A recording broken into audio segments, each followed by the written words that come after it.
Hello, friends, and welcome to Immigration Live with Lee.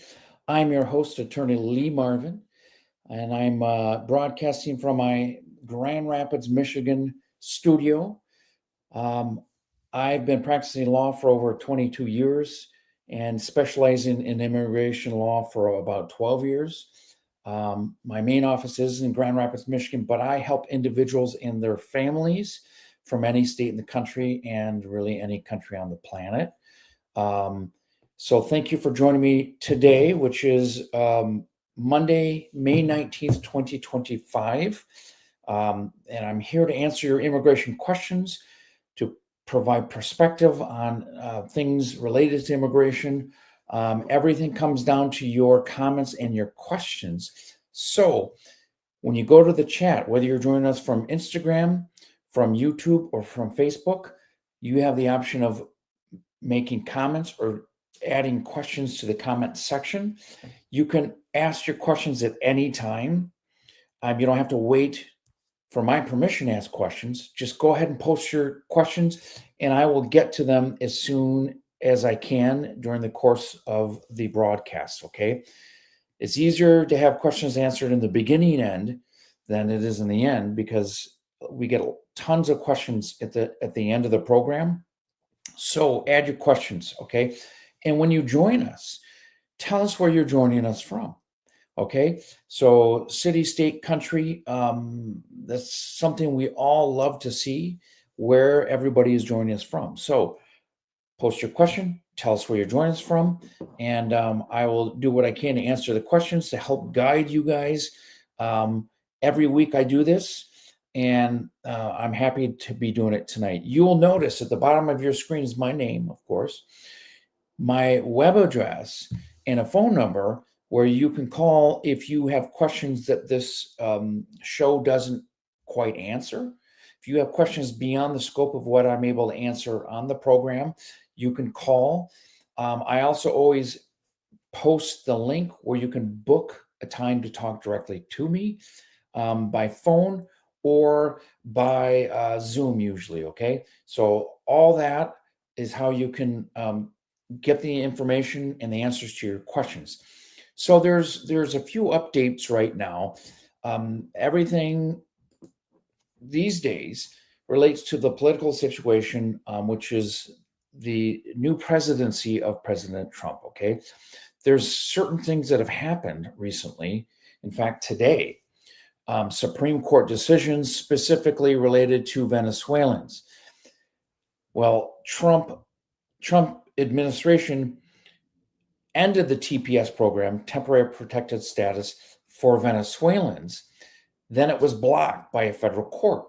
So then it was appealed by the Trump administration, and it went to the Supreme Court, who today ruled that Trump had the authority. His administration absolutely could end TPS for Venezuelans, and that's exactly what is going on right now. Okay, so that is happening.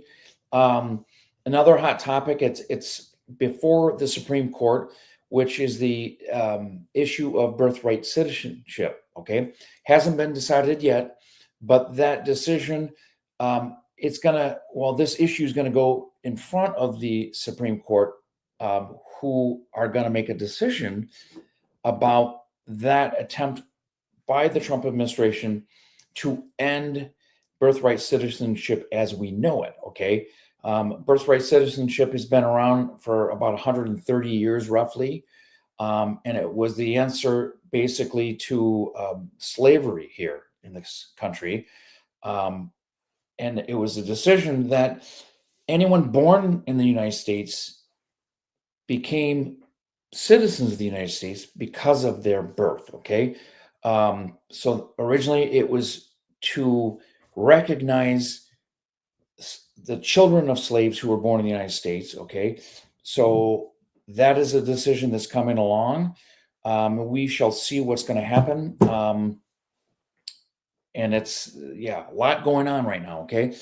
So again, going over here to Instagram to see if there's anyone asking questions. Typically, we get a ton of questions on the YouTube channel because I have so many videos.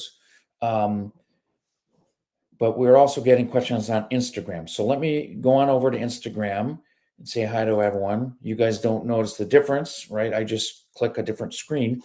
But thank you for joining me on Instagram. And I want to see some of these questions that are here. This is William A. Schaff. If I have deferred action by special immigrant, ICE can deport me. So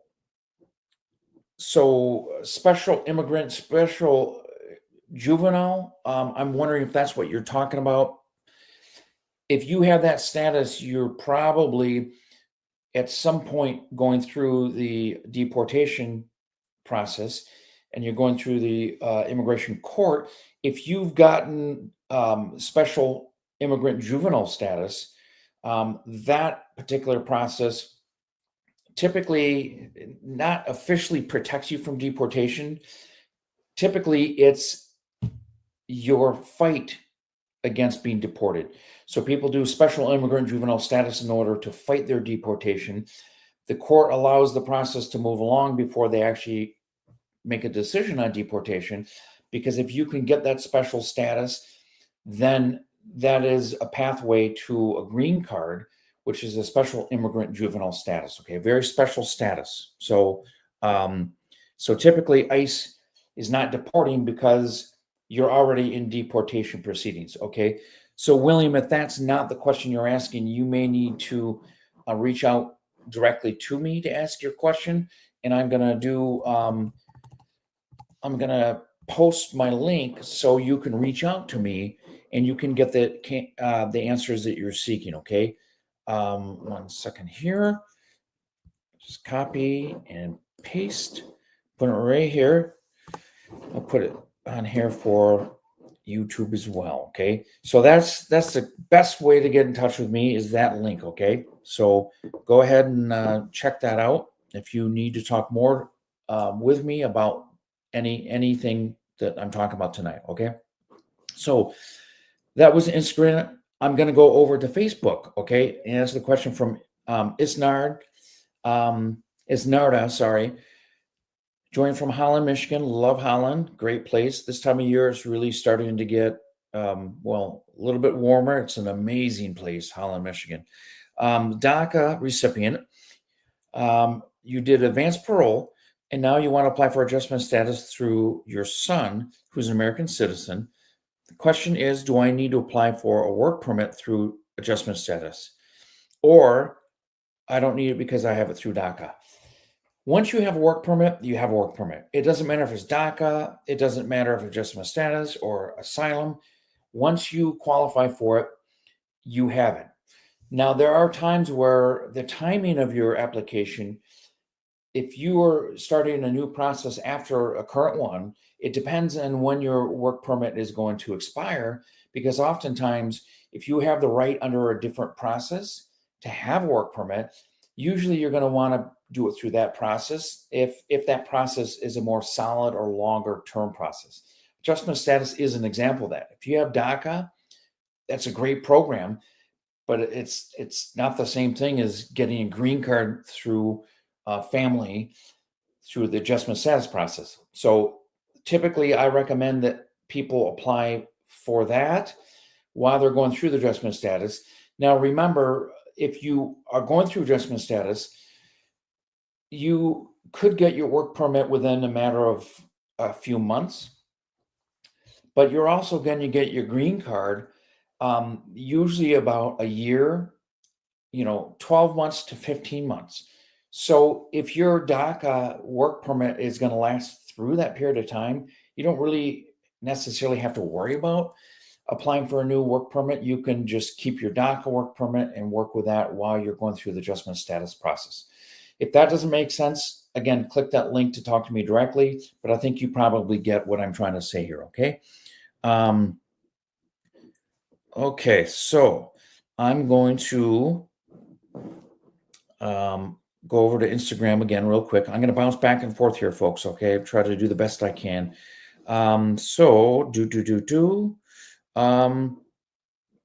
Okay.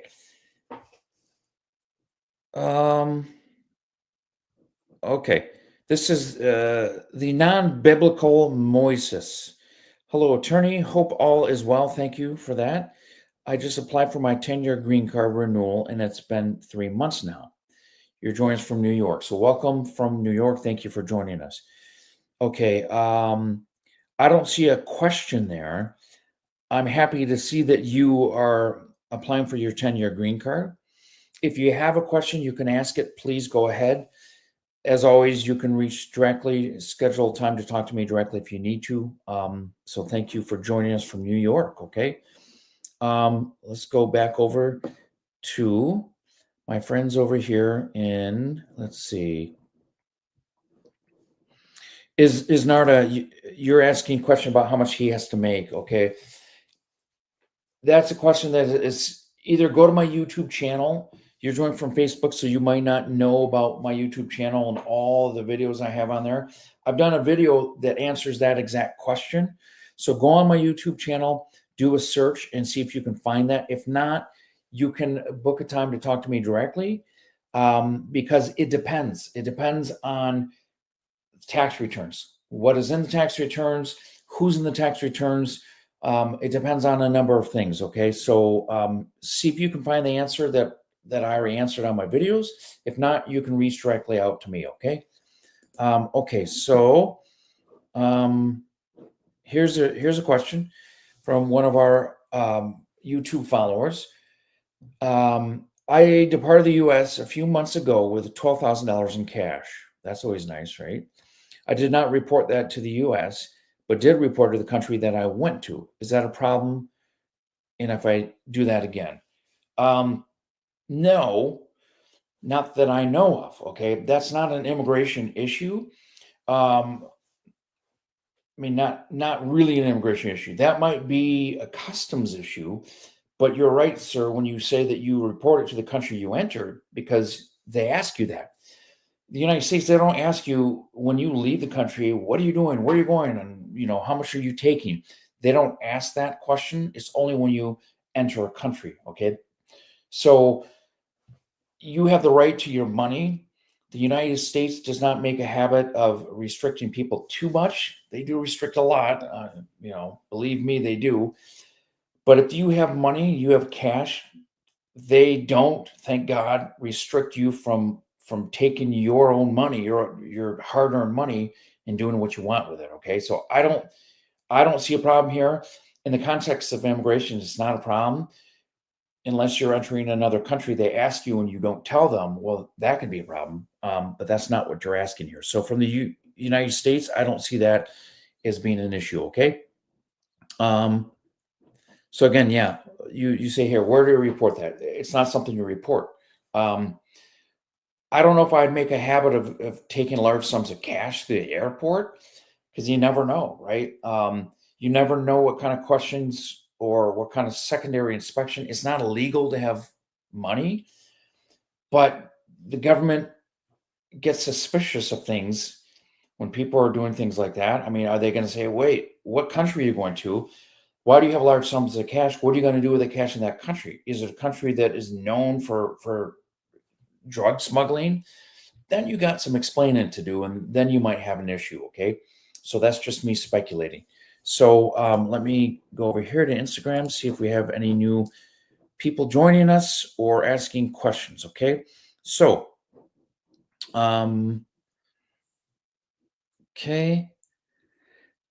okay, this is a question. I have one question. My husband has an I-485 pending, which is adjustment status in the United States. I applied through a family-based process, and I have a green card. It's been 3 years. I didn't get a response. They say it's pausing your case because of visa number not available. I'm reading between the lines. You didn't actually ask a question, but what you're saying is, what the heck is going on after 3 years? Yes. And again, check out my YouTube channel because I do videos every month of the visa bulletin. I'm going to be recording the one for June tomorrow. I've been a little bit busy, so I haven't gotten to that yet. But every month, I do the visa bulletin summary to explain to people the waiting period. That's exactly what we're talking about here, is that there is a waiting period for everyone who's going through the green card process overseas. You have to wait for the visa to be available so you can move forward with the embassy interview to get your green card. Okay. So your relationship to the sponsor and your country of origin determines how long it's going to be for your wait. Okay. So 3 years. Yeah, that makes sense.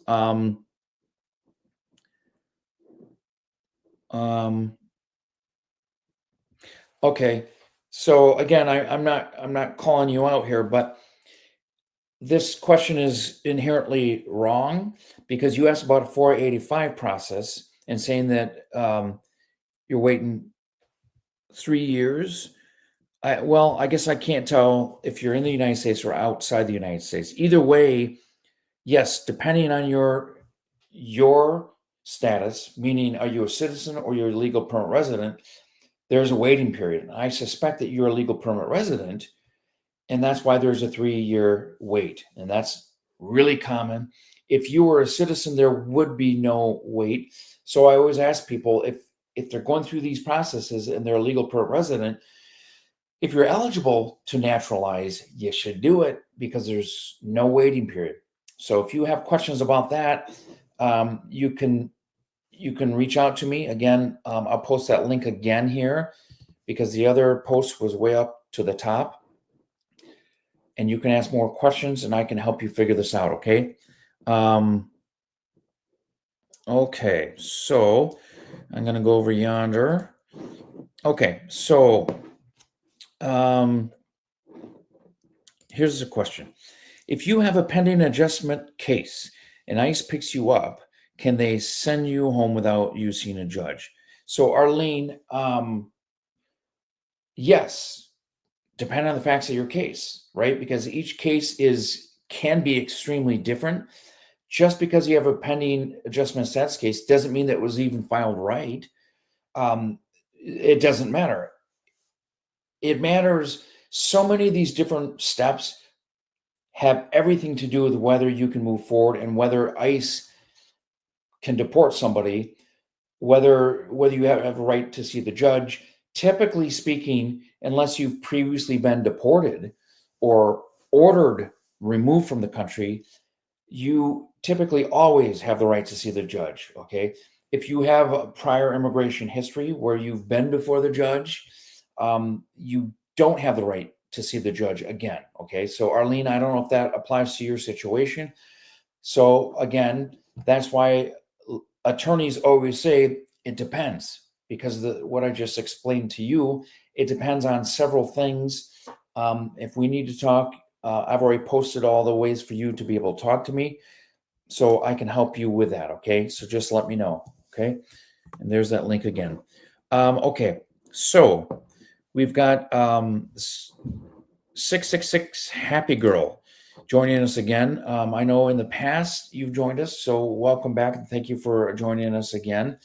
And good evening to you. The question is, can a person who has a warranty, you mean a warrant for their arrest in their country, for trying to destabilize security in your country, still get a green card?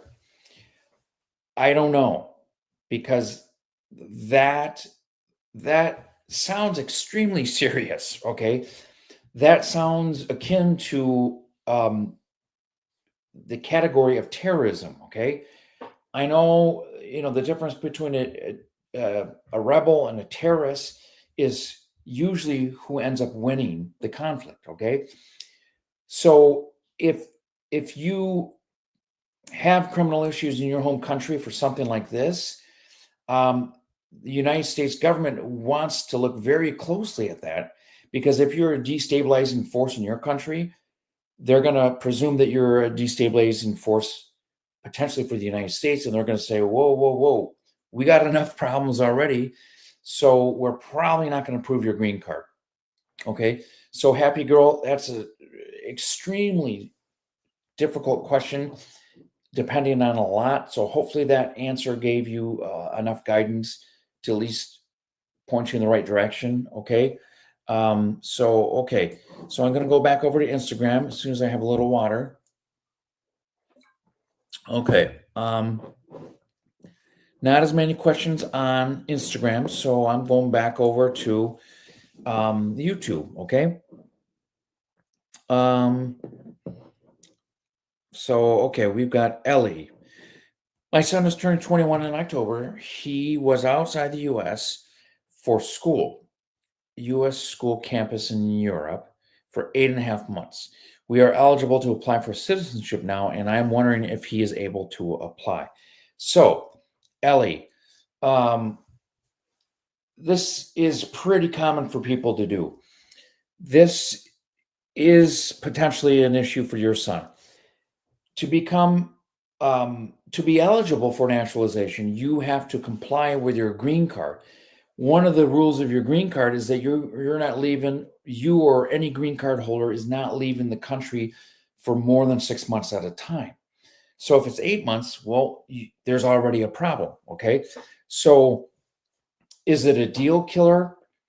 Not always. So I don't know, but I do know that your son right now has an issue that needs to be resolved, or he will not be eligible for citizenship, which means they'll just deny him, right? And then he has to try again. The rule is, and again, check my videos because you're joining us from YouTube. Check my videos about that naturalization. I have a bunch on there because to be eligible for naturalization, you have to show that you meet the residential requirements for 5 years. If you're, see, you couldn't see my hand there. 5 years, I talk with my hands often.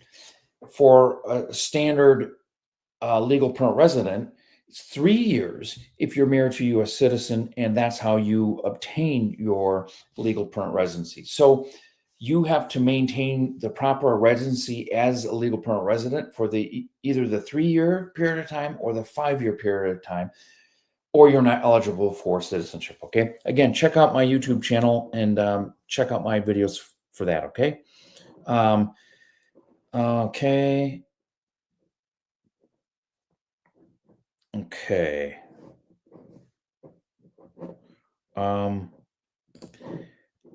And sir, it's my pleasure. Thank you for joining us. And I'm glad I could help. Okay. I see Tiny Steps says he is in the USA, but I forgot the first part of what that relates to. And I'm looking for, I don't see any other posts for you. So he is in the USA. That's great. But if you have a question that goes with that, that'd be even greater. Okay. I want to do a shout out to Yolande. Good evening to you, Yolande, because I know you join us most Mondays. So thank you kindly for joining us again. Okay. Let me go down here and see. Yeah, I'm really intrigued with this. I'm intrigued with Tiny Steps saying he is in the USA. Okay, it's an enigma. Okay.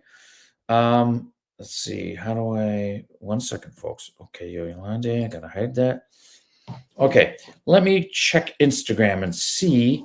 There's a lot of people joining us from Instagram. Thank you kindly for everyone who joins us tonight and every night. Let's see what kind of questions we have here. Okay, question is, and I can't post it, which is unfortunate because it's kind of cool to see it, but Rose said, I applied for the F4 category for my sister in 2011. I have only a receipt, no invoice number, or no updates. Is this normal? Yes, sadly, yes. Depending on the country, Rose, that we're dealing with for you, some countries take over 20 years for that F4 category. F4 is the sibling of an adult U.S. citizen. Okay, that's the category. F4 category. It's the lowest category. It's the lowest priority category, so it takes the longest period of time because all the other visas go to all the categories before the F4. So that's why the wait time is very long. So yes, that is potentially not that uncommon. 2011, I know that it's been many years, but that is not so strange, to be honest with you. Okay. All right, Rose. Hopefully that answered your questions. Okay. Yeah. So, Rose, I'm reading your other texts where you say, you have the receipt number only. It didn't go to the National Visa Center yet. Um, so, yeah, it's because that category is the longest category that exists. So, I think you're good with that answer at this point. Okay. If you have more questions, again, the phone number at the bottom of your screen, the link that I posted in the comments already, that is a way for you to contact me directly. Okay. 1 second here. Other questions coming up. Okay. Here's a question from Mahmood. Is there any way to make an I-601A waiver get approved faster? Okay, so basically you're asking, can you speed up a 601A waiver? No, that does not exist. Okay, absolutely cannot do that. Um, if you've already filed, I can't help you get it approved because it's already been filed. So no, unfortunately, there's no expedited request for waivers. Really, there's not really an expedited. There's an expedited request for other things, but I found that there's no expedited approvals. It's kind of smoke and mirrors. It kind of was. A thing to make the government appear like they are more friendly and touchy feely and helpful. But in my experience, it never really amounted to anything. Okay. All right. So let me see. What else do we have here? Okay. Okay. So again, everyone, if you're joining us, you probably already know to post your question in the comment section so I can answer them. There's plenty of information on the screen and in the chat. If you have questions beyond this live session, which we only have a couple minutes left, so please go ahead and do it. Okay.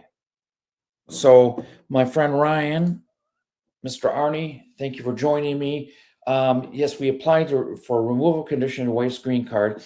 Since the wait is so long, what point do we apply for naturalization since the 3 years will overlap with the processing time? Love the question, Ryan. Thank you for asking that question, because the weird thing is green card, to get to your 10-year green card, right? You got to remove the conditions. Well, it takes longer to remove the conditions than it does for certain people to qualify for naturalization, like my friend Ryan here.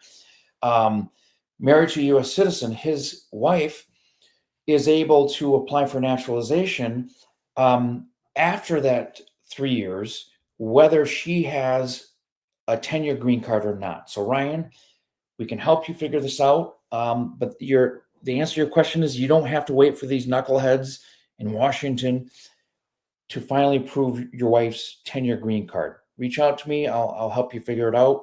But that's a great question. So thank you kindly for that, Ryan. And I hope you and your wife are doing well. Okay. Okay. So getting close to the final time here.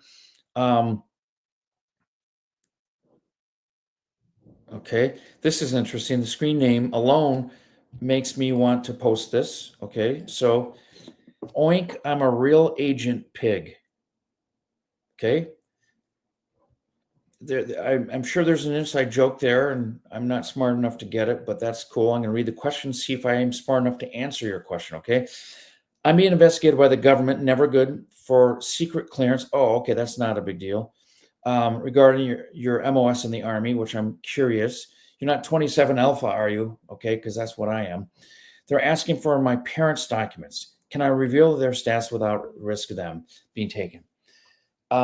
Senior Oink, yes, absolutely 100% not an issue. Answering that question for your security clearance, if you don't answer it, well, your security clearance is going to be real easy for the government to deny.